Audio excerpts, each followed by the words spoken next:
अस्सलामुअलैकुम। कल की वीडियो में मैंने आपके साथ शेयर किया था अटेंडेंस शीट।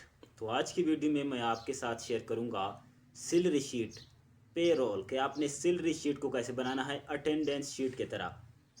अगर आपको सिर्फ अटेंडेंस शीट आ रहा है, सैलरी शीट नहीं आ रहा है, तो फिर भी आपको कोई फ़ायदा नहीं है। अगर आपको सिर्फ सैलरी शीट आ रहा है, अटेंडेंस शीट नहीं आ रहा है, तो फिर भी कोई फ़ायदा नहीं है। अटेंडेंस शीट आपने वॉच नहीं किया है, डिस्क्रिप्शन में लिंक मौजूद है, वहाँ से आप इसको वॉच कर सकते हैं। तो आज का वीडियो हम स्टार्ट करते हैं। बिल्कुल बेसिक से लेकर एडवांस लेवल पे मैं आपके साथ शेयर करता हूँ कि आपने सैलरी शीट, पेरोल को कैसे आपने बनाना है एम्प्लॉय का कंपनी के अंदर, बहुत आसान तरीके से। तो चलो हम स्टार्ट करते हैं आज का ये ख़ास वीडियो। तो सबसे पहले मैं आपके साथ कल का जो हमारे पास था अटेंडेंस शीट, मैं आपके साथ थोड़ा सा ये शेयर करता हूँ। ये हमारे पास था कल के अटेंडेंस शीट, जो मैंने आपके साथ एक्सप्लेन किया था बहुत आसान तरीके से। ठीक है, अब सबसे पहले हम चलो जाते हैं अपनी पेज पे। ये हमारे पास है सैलरी शीट। ठीक है, आसान सा है, मैं आपको आसान एग्जांपल के साथ इसको शेयर करता हूँ। आपके साथ ये मैं एग्जांपल भी पेश करता हूँ कि आपने इसको कैसे करना है। ये हमारे पास सबसे पहला मंथ है, इसको ड्रॉप डाउन लिस्ट मैंने बनाना है। कैसे बनाना है वो मैंने अटेंडेंस शीट के अंदर मैंने आपके साथ शेयर भी किया है। ठीक है, और ये हमारे पास इसका फर्स्ट हमारे पास तरीक़ा है, ये फार्मूला है। ठीक है, ओके। और ये end, E O month, end of this month का। तो ये हमारे पास ये आखिरी तारीख है इस मंथ का। जब मैं सर महीना चेंज करता हूँ तो हमारे पास ऑटोमेटिकली क्या होता है, चेंज होता है। ये आप चेक कर सकते हो। ठीक है, मई मैंने लगाया। ठीक है, मई। अब सबसे पहले हमारे पास है एम्प्लॉय का आईडी। एम्प्लॉय का आईडी होता है कंपनी के अंदर, तो वो आईडी हमारे पास ये है, वो आपने टाइप करना है। एम्प्लॉय का नेम आपने टाइप करना है। फादर का नेम आप टाइप भी कर सकते हैं, बिल्कुल सही है, ज़रूरी है कि फ़ादर की नेम भी टाइप करें। लेकिन मैंने इस वजह से इधर टाइप नहीं किया कि ज़्यादा जगह भी लेगा और टाइम भी ज़्यादा लगेगा। ठीक है, डिज़ाइनेशन आपने टाइप करना है, फ़ोन नंबर आपने टाइप करना है, CNC भी आप टाइप कर सकते हो। ठीक है, इधर आपने अटेंडेंस आपने टाइप करना है। ये मैंने अटेंडेंस लगाया है, आपने इसको लगाना नहीं है डायरेक्ट, आपने इसको इधर कनेक्ट करना है पीछे जो हमारे पास है अटेंडेंस शीट के साथ। वो कैसे कनेक्ट करना है, सबसे पहले मैं इसको डिलीट करता हूँ। डिलीट किया मैंने, अब मैंने इस रेंज को सेलेक्ट किया। अब मैं आ गया अटेंडेंस वाला शीट पे। ठीक है, आपने इक्वल टू का सिंबल प्रेस करना है। ये सूरी सूरी इधर ये हमारे पास है, मैं इस पेज पर आ गया और ये अटेंडेंस मैंने सेलेक्ट किया। इक्वल टू का सिंबल आपने प्रेस करना है इधर। ठीक है, प्रेस किया। अब मैं दूसरी शीट पे जा रहा हूँ, जो अटेंडेंस शीट है। ये हमारे पास अटेंडेंस है, आपने किसी एक पर क्लिक करना है, कंट्रोल के साथ एंटर बटन आपने प्रेस करना है। तो हमारे पास आ गया सबका अटेंडेंस शीट। अब फॉर एग्ज़ाम्पल मैं अटेंडेंस शीट पर आ गया। ये हमारे पास 18 है, 18 इसका प्रेजेंट है, 18 दिन इसने काम किया है। फॉर एग्ज़ाम्पल मैं इसको एक कम करता हूँ। अब हम जा रहे हैं सैलरी शीट पे, तो हमारे पास 17 हो गया। बिल्कुल करेक्ट है, सही तरीके से ये काम कर रहा है। उम्मीद है इधर तक तो आपको समझ में आ गया कि मैंने आपके साथ जो भी बातें किया वो आपको समझ में आ गया। अगर वीडियो आपने अभी तक भी लाइक नहीं किया है तो गलती आपका है। ठीक है, वीडियो को लाइक करें, कमेंट करें और शेयर करें। चैनल को ज़रूर सब्सक्राइब करें ताकि मुझे भी मोटिवेशन मिल जाए। मैं आपके साथ ऐसा और मुश्किल और टॉपिक भी आसान तरीके से हल करूँगा। ठीक है, सबसे पहले हमारे पास एम्प्लॉय होता है कंपनी के अंदर, इसका एक बेसिक सैलरी होता है। ठीक है, जब पहले बार वो कंपनी ज्वाइन करता है तो बॉस या HR इसको बताता है कि आपका सैलरी 50,000 होगा, 30,000 होगा, 70,000 होगा।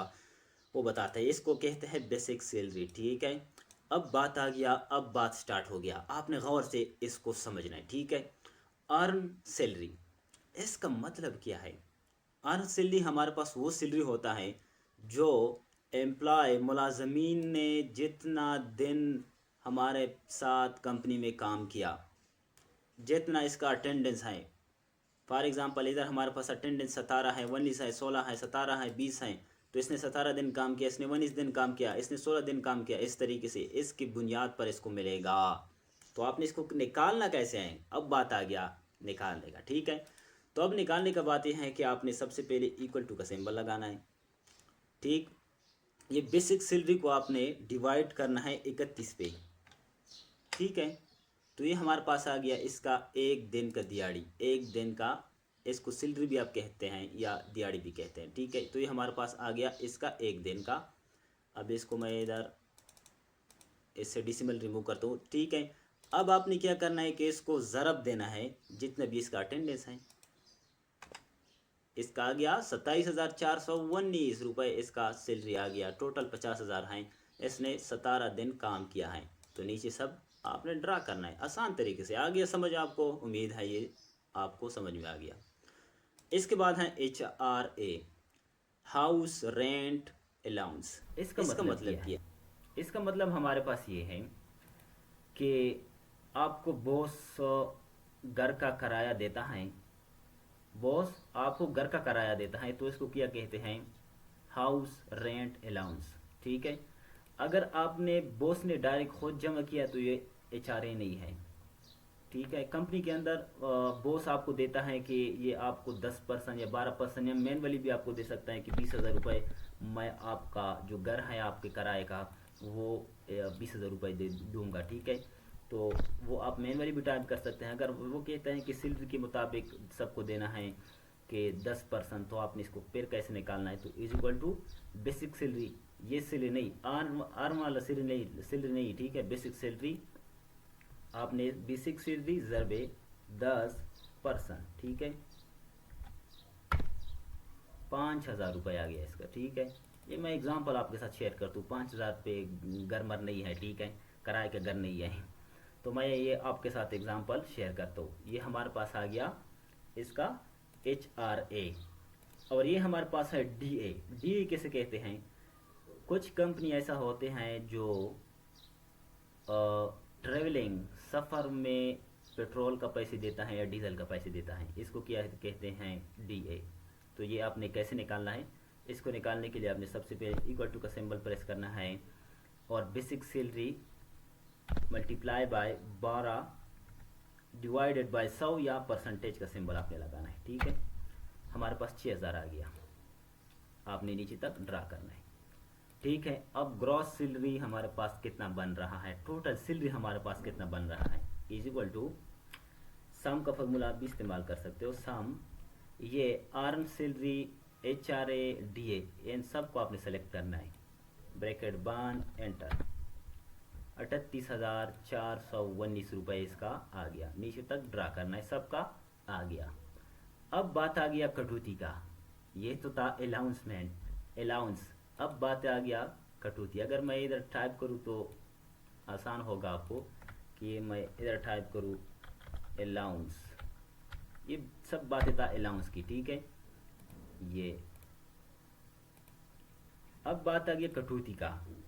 तो PF हमारे पास होता है कि सरकारी नौकरी में जो बंदा रिटायर होता है तो उसको इकट्ठा पैसे मिल रहा है, ठीक है, 20 लाख, 25 लाख, 18 लाख। तो वो इसकी सैलरी से कटौती होता है हर मंथ को किसी एक ख़ास मकदार पे। फॉर एग्ज़ाम्पल हमारे पास PF है 7%, कि आपके सैलरी से 7% कटौती होगा, वो जमा होगा आपको जब आप ये ड्यूटी से रिज़ाइन करेंगे या रिटायर हो जाए, तो फिर आपको एक साथ सब के सब मिलेगा, ठीक है। Is equal to basic salary ज़रबे 7%, 3500 रुपये हर महीने इसकी सैलरी से कटौती होगा, PF इसको कहते हैं, ठीक है। ये फिर जब वो रिटायर हो जाए या रिज़ाइन दे दे तो इसको एक साथ मिलता है, ठीक है। अब आ गया टैक्स। हुकूमत का टैक्स भी होता है कभी कभी कंपनियों पे, ठीक है, वो मैनुअली भी होता है या परसेंटेज पे होता है। अगर परसेंटेज पे है तो आपको तरीका मैंने बताया, इस तरीके से आपने इसको निकालना है, ठीक है। अगर नहीं है तो फॉर एग्जांपल इस हर महीने आपने 500 रुपये देना है, तो आपने इस तरीके से मैनुअली टाइप करना है, बस ड्रा करना है सबके लिए 500 या जितना भी है वो आपने अपनी कंपनी के मुताबिक इसको ड्रा करना है। वो बॉस या HR आपको बताएगा, ठीक है, जो सीनियर होते हैं, जूनियर, जो भी आपको बताएगा कंपनी के अंदर, तो आपने इस तरीके से टाइप करना है। अब हमारे पास बात आ गया ग्रॉस डिडक्शन, हमारे पास कितना कटौती हुआ टोटल, इसका जमा करना है। इसका जमा करने के लिए आपने इक्वल टू सम का फार्मूला फिर टाइप करना है। ये PF प्लस टैक्स आपके साथ और भी हो सकता है, लोन भी हो सकता है कि इस एक मुलाजमीन ने एक मुलाजिम ने, एक एम्प्लॉय ने एडवांस भी लिया है, वो भी आप इधर इसके साथ टाइप भी कर सकते हैं। लेकिन मैं आपको थोड़ा सा बता रहा हूँ कि आपका जो कंसेप्ट है वो क्लियर हो जाए कि ये कैसे बन रहा है, कैसे इसके कटौती होता है, कैसे इस जमा होता है। ठीक है, एंटर। 4,000 रुपये हमारे पास इसका क्या आ गया, डिडक्शन आ गया, कटौती आ गया। इसका 3650, इसका 3300, इसका 2950, इसका 2600। अब नेट सैलरी वो सैलरी होता है जो बिल्कुल पाक होता है, वो सैलरी जो आपको एम्प्लॉय, जो आपने एम्प्लॉय को देना है हाथ में कि आपका ये सैलरी है, इस सैलरी को कहते हैं नेट सैलरी। तो ये आपने कैसे निकालना है, इज इक्वल टू ये जो हमारे पास है ग्रॉस सैलरी, इससे आपने माइनस करना है ग्रॉस डिडक्शन। एंटर। 34,000 रुपये इसका टोटल बन रहा है, कटौती के अलावा अलाउंस में जमा करे, कटौती माइनस करे तो सब के सब हमारे पास 34,000 रुपये इसका बन रहा है। तो ये हमारे पास था सैलरी शीट। सैलरी का आपने कैसे मेंटेन करना है एक कंपनी के अंदर।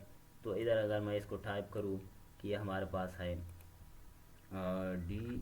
डिडक्शन, ठीक, और इसको मैं एक कलर देता हूँ, कोई और कलर देता हूँ, ठीक, ये कलर मैं ले लिया। ये हमारे पास था सैलरी शीट बनाने का तरीका। उम्मीद है तो आपको समझ में आ गया। कुछ भी आपको समझ में नहीं आया है पॉइंट तो आपने कमेंट ज़रूर करना है, मैं आपके साथ वो शेयर करूँगा। वेट करना है आपने, घर